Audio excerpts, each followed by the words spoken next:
কথা বলতে থাকে বাংলাদেশি আত্মবিশ্ব কেন বলি জবাব দাও। ধর্ম নিয়ে রাজনীতি করে বলি অমিতার বিরুদ্ধে সর্বস্তরের মানুষ এক হও।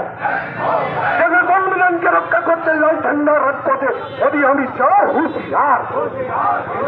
এই ক্লাব খিলাফত লাল ঝান্ডা করে ঢোকার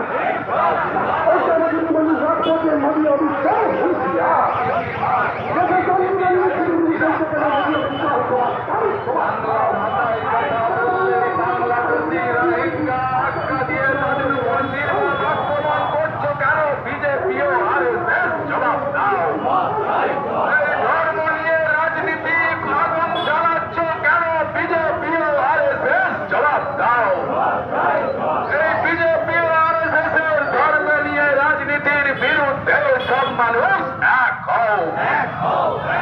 বাংলাদেশি বাংলাভাষী বলে আক্রমণকার থাকতে জবাব চাই, জবাব দাও।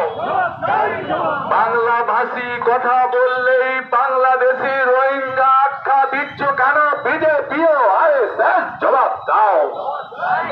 এই ধর্ম নিয়ে রাজনীতির বিরুদ্ধে সব মানুষ এক হও। এই বিজেপি শাসিত রাজ্যগুলো বাংলাভাষী মানুষকে রোহিঙ্গা আখ্যা দিয়ে নির্মম আক্রমণের বিরুদ্ধে সব মানুষ এক হও।